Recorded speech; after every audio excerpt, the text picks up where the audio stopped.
Senator Elizabeth Warren, a presidential town hall, tomorrow night at 9 Eastern, only on CNN.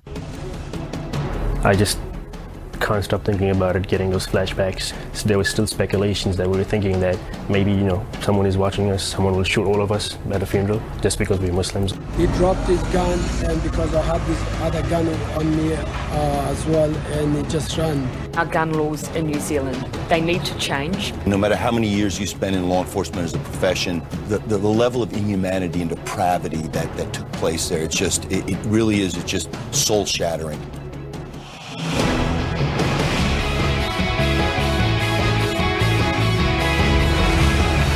This is New Day Weekend with Victor Blackwell and Christy Paul.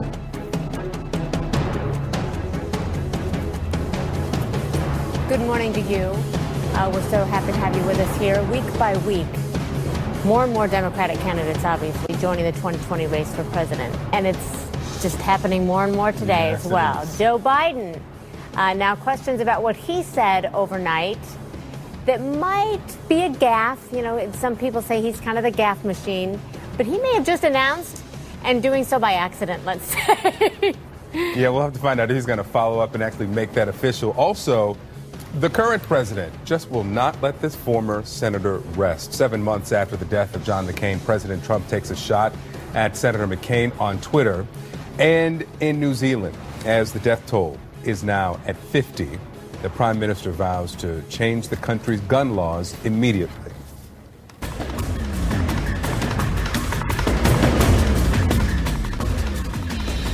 Well, those victims' bodies are being returned to their families in New Zealand, and another victim was found in one of the mosques attacked by the gunman. And now we know the number of people killed is at 50. 50 wounded as well. 34 are still recovering in the hospital, including a child. 12 of those victims are in critical condition. Now, tomorrow, police are going to spread out across that country and offer protection to any mosque that requests it. New Zealand's Prime Minister is moving to change the country's gun laws at a cabinet meeting. So they already are planning to address this as well tomorrow, the gun laws. I want to go live to Christchurch where CNN international correspondent Ivan Watson is with us. Ivan, what are you hearing this hour? Well, I'm coming to you from next to the Botanical Gardens, and as you can see, this has become an improvised memorial site for the many victims of the attack that took place, this terrorist attack that took place on Friday. And there are other sites like this in squares, not only here in Christchurch, but across this country. Messages that say, "We love you," "They are us," "This is not New Zealand," and Kia kaha, that's a Maori expression that means stay strong. I have to say that it is seeing the children's messages written in crayon saying, "We miss you." Those are the types of things that put a lump in my throat and have left many people here crying as they quietly filed through. It's after 11 o'clock, so the crowds have thinned somewhat. Now, the authorities continue with their investigation. They say that 2 other suspects that were arrested yesterday, they're not believed to be linked with the attacks that took place at the 2 mosques on Friday, leaving one person, this 28-year-old Brenton Tarrant, who was charged with murder in a court here in Christchurch on Saturday. Authorities saying that some of the weapons that he was caught with, the firearms, were believed to have been modified, possibly to make them more deadly. The work of trying to return the bodies of victims to their loved ones, that is painstaking and slow, since there are just so many people who were killed by this suspected gunman. The authorities came out with a statement explaining the processes they're going through, saying that they're having to be very careful getting dental records, pulling out the personal possessions and documenting them of each victim to make sure that nobody's returned the remains of the wrong person. And this is complicated further by the fact that many people come from other countries. For example, Pakistan says it lost 9 9 of its citizens. Egypt lost 4 of its citizens. And so certainly the authorities, the chief coroner here, are saying that they don't want to send somebody back to their country of origin, and it is the wrong person being sent back. But that doesn't make it any easier for anguished relatives desperate to get their loved ones back and to follow Muslim traditions, which typically call for a burial to happen within 24 hours of death. As you mentioned, the gun laws, the Prime Minister here has said that they will be strengthened, they will be changed, but she has not indicated what exactly will take place yet. There are some 1.2 million firearms in New Zealand, a country of some 5 million people. That's according to the New Zealand police. That's about 1 gun for every 3 people. And the chief suspect had a legal permit, even though he wasn't a citizen of New Zealand, and he also acquired his guns legally. Facebook has put out a statement saying that they're trying to scrub the images that the suspect live streamed onto the internet. They say they've removed some 1.5 million videos globally in the first 24 hours after the attacks. That is a virus of hatred and violence that has spread out digitally.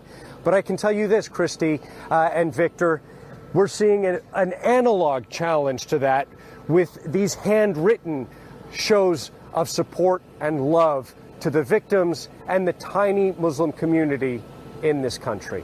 Victor, Christy? And Ivan, you made such a good point. Sometimes the truth just speaks loudest in children, and it's really interesting to get your perspective on that. Thank you so much, Ivan Watson. We are learning more about some of the victims of this attack. The Jordanian Foreign Ministry says at least 3 of its citizens were killed and 4 others wounded. A 5-year-old Jordanian girl was critically injured and has undergone surgery. Another victim, Haji Dawood Nabi, was born in Afghanistan, and he moved to Christchurch in 1977 as an asylum seeker. He was apparently running about 10 minutes late for the service. The attack was happening as he got there. Now survivors say they are constantly reliving what happened.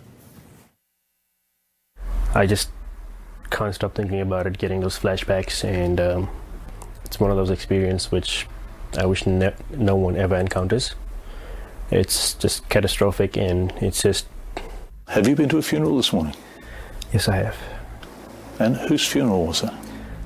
So just some close friends and family friends that passed away, deceased. And it was even difficult to even go for the funeral. I mean, there was still speculations that we were thinking that maybe, you know, someone is watching us, someone will shoot all of us at a funeral just because we're Muslims. Or... Now, to find out how you can help the victims of the New Zealand terror attacks, go to cnn.com/impact. And we're learning more about the countries that the suspect, the shooter, visited before the attack. And it's a long list. Yeah, apparently he took repeated trips to the Balkans, Greece, Turkey, then to Pakistan and North Korea. The question now, why? And is there a connection? Let's go live to CNN senior international correspondent Arwa Damon in Turkey. Arwa, what are you hearing about the reaction to now this release of the list of places that he visited? Well, understandably, intelligence agencies within these various different spread out countries are trying to understand exactly why he may have visited their respective countries. Was he just undertaking normal touristic activities, or was there perhaps something more sinister and ominous to all of this? If we look at his travels just in the last 2 to 3 years, he does go to, as you were mentioning there, Egypt, he goes to Greece, he made numerous trips to the Balkans, to Serbia, Croatia, Bosnia and Herzegovina. He also made trips to Bulgaria, where Bulgarian media is reporting that he seemed to have quite a deep curiosity and understanding of that country's history. We also know that he made at least 2 trips to Turkey in 2016, one of them lasting for up to 43 days. And he went to Pakistan in October of 2018. And CNN spoke to the owner of the hotel there where he stayed, who does remember him, says that he was just a normal tourist, that he seemed to particularly enjoy the local fare. Now, by his own admission within that hate-filled manifesto, he does say that throughout the course course of his travels during a period in 2017, his perspective began to shift, especially following the Stockholm 2017 attack where a man drove a truck into a street crowded with shoppers. And so what investigators are now really trying to put together is, why did he go to all of these locations? Is there some sort of connection? Was he doing some sort of research? He does seem to have developed a very deep curiosity about history in the area, especially when it comes to the history of the Balkans and countries like Bulgaria and Turkey, the history of the Ottoman Empire. And on his rifles and some of his weaponry, there were inscribed far-right symbols and figures, but also the names of some of the individuals who were quite famous within history as having fought against the Ottoman Empire. But really, at this stage, everyone looking into this, just trying to build a figure of how this individual ended up being filled with so much hate and exactly how his travels tie into that. All right. Arwa Damon, appreciate the insight. Thank you so much. Well, as this attack happened, the shooter allegedly streamed the video on Facebook. Now, it was then copied and shared and reshared thousands of times. Facebook now says that they were able to block 1.2 million of those videos as they were uploaded, but another 300,000 were removed after they were shared. Facebook New Zealand said, out of respect for the victims, they also deleted versions of that video that had edited out the murders. So stay with us, because there's a question this morning, a serious question. Did Joe Biden just accidentally reveal his plans to run for the White House? Bit of a verbal slip-up, perhaps? A lot of people were cheering it on, though. We'll show you what happened. Plus, Senator Amy Klobuchar with her take on the Beto O'Rourke campaign line from that Vanity Fair cover, why the Democrat never thought she would be in the position that she's in today. I wasn't born to run, but I am running.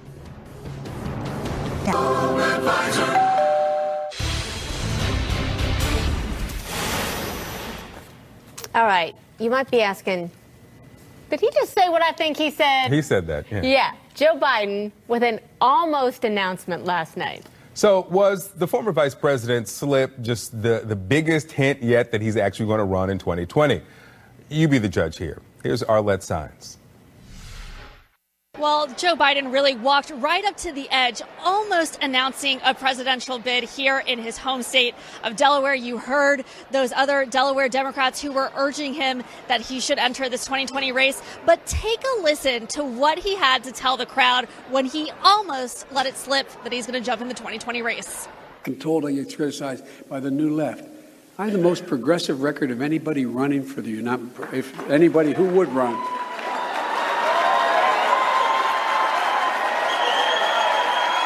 I didn't mean.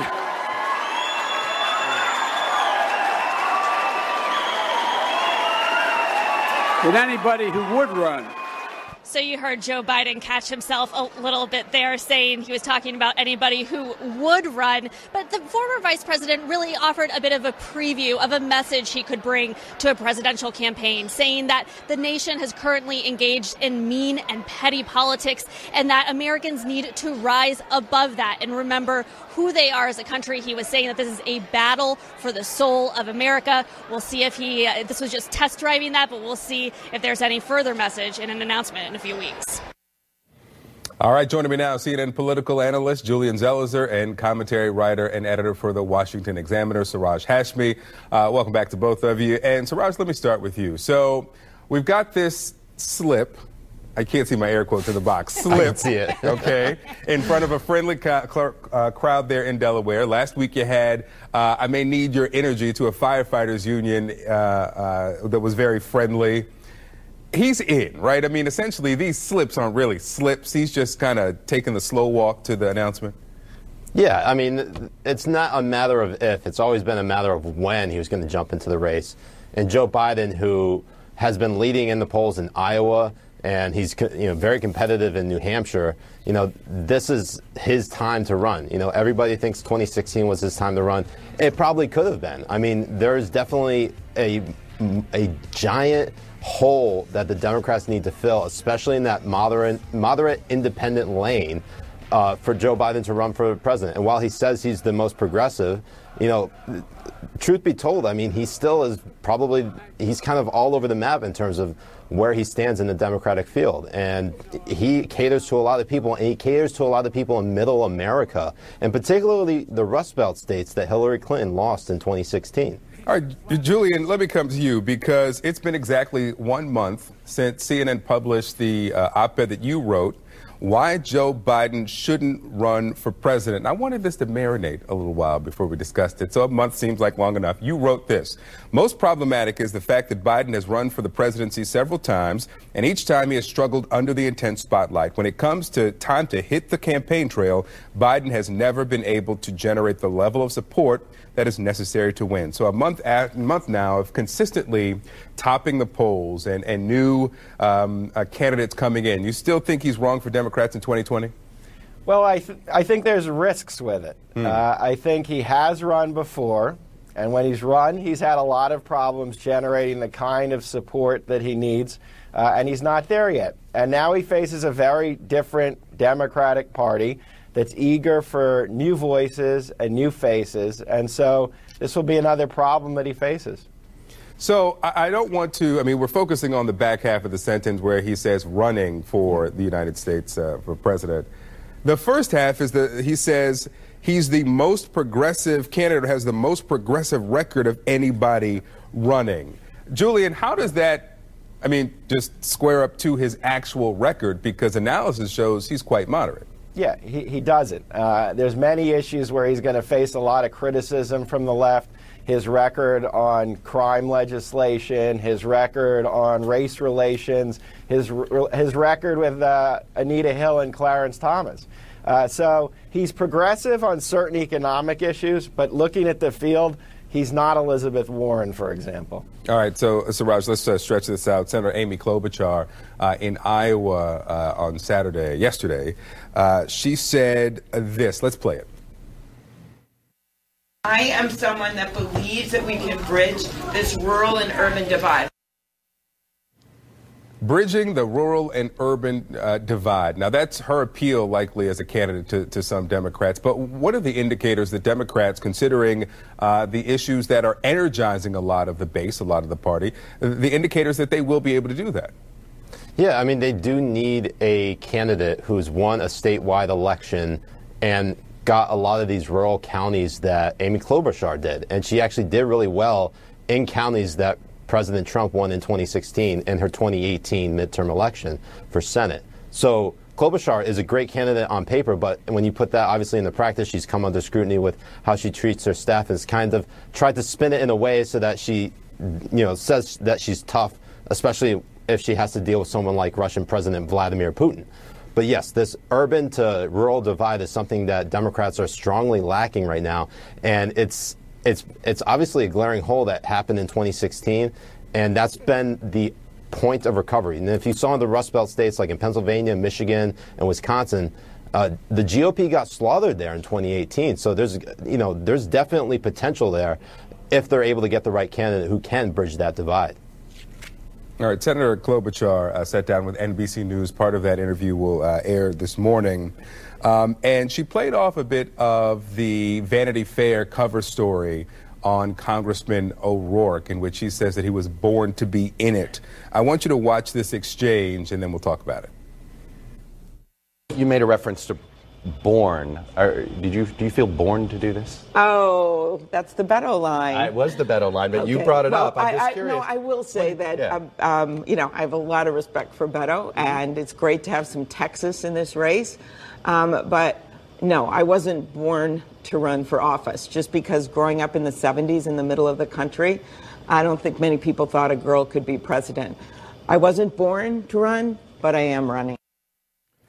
Julian, how problematic was that line? I mean, you've got Democrats now considering the most diverse field ever for the candidacy of either party for president, and answering questions or considering questions of privilege and opportunity. For him to say, I was born to be in it, how problematic could that be for him? Yeah, it was a terrible line, and I thought Klobuchar was very effective there, getting to this question of hubris. It's problematic for any candidate just to start by saying I was born to do this, but given the field, for a white male to say that in a moment the party is asking questions about diversifying really fell flat. And that, combined with questions of his substance, I think undercut some of the excitement of the rollout of one of the more promising candidates, or so it looked a few months ago. All right, so Siraj, O'Rourke has jumped in. I don't know if we say that Vice President Biden has put a foot in or a toe in, but he's walking toward the candidacy. There's a piece out this weekend in the Post by Dan Balls about Stacey Abrams and potentially her now coming into this field. Would she be someone that could change the field, change the dynamics dramatically if she were to come in? Not entirely. You know, Stacey Abrams brings something to the table when she talks about voter suppression, and obviously that's a very pressing issue. But many candidates don't use that as a rallying cry to basically get elected to public office. I mean, it could work in Georgia, where she lost by 1.5 points to the governor, the sitting governor right now. But what's important here is that she needs to win a statewide election before she can actually be considered, a viable candidate for the presidency. And so if she runs against David Perdue, who's more or less aligned himself with President Trump in recent years through trying to push legislation like the RAISE Act, which is a very tough immigration proposal, there's a good window for her to actually capture that seat in 2020, given how she's already risen to national prominence. Well, let me ask you this. Why does Stacey Abrams have to win a statewide race to be considered a candidate for the president and Beto O'Rourke does not? Oh, no, I make the same criticism of Beto O'Rourke, too. I don't think he is a viable candidate for the presidency, given the fact that he has not won. He didn't win Texas in 2018. So that criticism of Stacey Abrams also applies to Beto O'Rourke, and I don't think he's a viable candidate as well. Well, then we've got Tulsi Gabbard and Mayor Pete Buttigieg and the other members of Congress who are still on that same list. Julian Gonzalez. I'm sorry, that was the wrong name. No, Julian Castro. Julian Castro. Sorry. Yeah. That's okay. There's a lot of names on there. A lot of names. Julian Zelizer, Siraj Hashmi, thanks so much. Thank you. All right, question. What does the rise of hate around the world mean here at home? 2020 presidential candidate Senator Amy Klobuchar joins Jake Tapper on State of the Union to talk about it. That's today at 9 a.m. Eastern, only on CNN. And my apologies to Secretary Castro. So President Trump, apparently not done criticizing John McCain. He went after the senator again, months after his death, obviously. McCain's daughter was quick to slam the president right back. We have details for you as to what happened. Plus, Congressman O'Rourke had an awkward moment on the campaign trail yesterday. A voter asked him about whether his VP pick would be a woman. Here's part of his response. It's hard for me to think of a reason that I would not do that. And pharmacist recommended garlic. President Trump took a shot at John McCain now 7 months after the senator passed away. Yeah, well, McCain's daughter, Megan, was quick to fire back. CNN's Sarah Westwood live from the White House for us right now. All right, Sarah, some people are probably wondering, how does we get here again? Help us understand that. Well, good morning, Christy and Victor. And yeah, President Trump reprising his attacks on the late Senator John McCain yesterday, going after him for, among other things, his role in passing the unverified Steele dossier to the FBI during the presidential race and for voting against the GOP health care package in 2017. Here's what Trump said. He wrote, "Spreading the fake and totally discredited dossier is unfortunately a very dark stain against John McCain." There he was quoting Ken Starr, the former independent counsel who investigated Bill Clinton.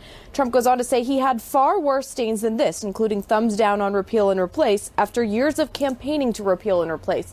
Obviously, Senator John McCain's decisive vote against Republican attempts to repeal Obamacare was something that President Trump never forgot after that vote in the summer of his first year in office. Meghan McCain, who has also been highly critical of President Trump, like her father, was quick to clap back on Twitter. She wrote, "No one will ever love you the way they loved my father. I wish I had been given more Saturdays with him. Maybe spend yours with your family instead of obsessing over mine."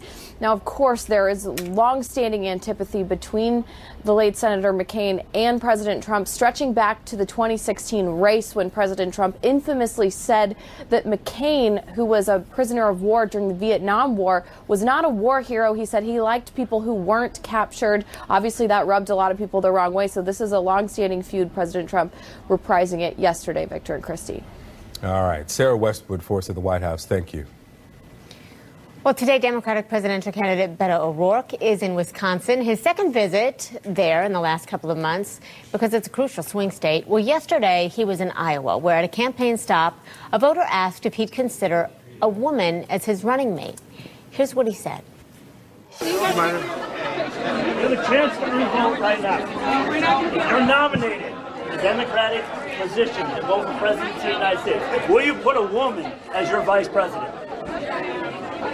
I need a job.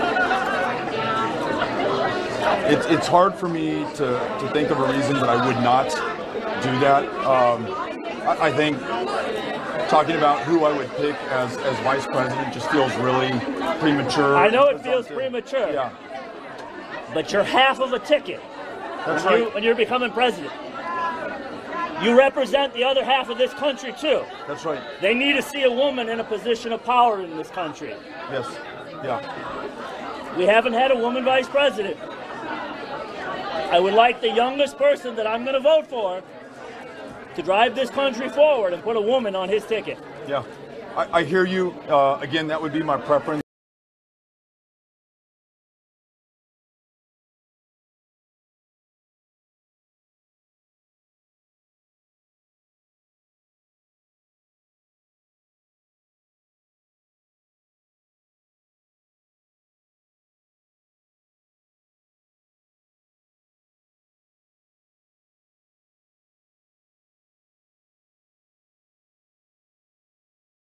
What's next in this investigation? And 2. Welcome back. 38 minutes past the hour. The Connecticut Supreme Court dealt a major blow to the gun industry last week, ruling that the families of Sandy Hook victims can continue their lawsuit against gun manufacturers. Now, this decision could have wider ramifications for victims' relatives and survivors of other mass shootings. CNN correspondent Jean Casares has the story. December 14th, 2012, at approximately 9:30 a.m. 6-7 Sandy Hook School. Callers indicating she thinks there's someone shooting in the building. 20 kindergartners and first graders and 6 adults are shot to death within minutes at Sandy Hook Elementary School in Connecticut. The shooter, an unknown 20-year-old, his weapon of choice, a Bushmaster semi-automatic rapid-fire AR-15 rifle, legally purchased by his mother. What has happened, what has transpired at that school building will leave a mark on this community and every family impacted. 2 years later, in 2014, the families of 9 children killed that day filed a wrongful death suit against the retail store and dealer who sold the firearm, and also against the gun manufacturer Bushmaster and its parent company Remington, who argued that they were protected from civil responsibility through federal law. Plaintiffs lost against those gun manufacturers at the trial level, so they appealed to the Connecticut Supreme Court, which just ruled that families can go forward against the gun manufacturers, but on only one theory, that marketing of the AR-15 caused or contributed to the deaths of so many. Remington tells CNN it is their policy to not comment on pending litigation. After the decision, plaintiffs did speak out. They have said today that the gun industry may bear certain responsibilities to provide a solution to this epidemic that we have. And it could start with responsible marketing. Plaintiffs argue the AR-15 was designed as a military weapon and has always excelled on the battlefield. They cite Bushmaster's 2012 product catalog that shows military holding the weapon with the narrative, when you need to perform under pressure, Bushmaster delivers. Defendants know that as a result of selling AR-15s to the civilian market, individuals unfit to operate these weapons gain access to them. Plaintiffs, however, do not include the fact that in that marketing, Bushmaster also focuses on the civilian recreational market, long-range shooting events. A trade association for the firearms industry says the AR-15 platform rifle is widely owned by Americans who use them for target shooting, competitive shooting, hunting, and self-defense. The families of children lost that day say, however, manufacturers have a responsibility. You carry with you a time-honored burden to protect the public. That, they say, was not done. Jean Casares, CNN, New York. Thanks to Jean. A 24-year-old New Jersey man is in police custody. It's happening this morning. This is for the shooting death of Francesco Francali, reputed boss of New York's Gambino crime family. Anthony Cormello faces murder charges and could end up spending the rest of his life in prison. Police say Cormello has crossed paths in some limited circumstances with the NYPD. Officials are still searching for a motive for the crime and say the investigation is far from over. Francali was shot multiple times outside his home in Staten Island last Wednesday. And listen, there is a manhunt going on right now in North Carolina.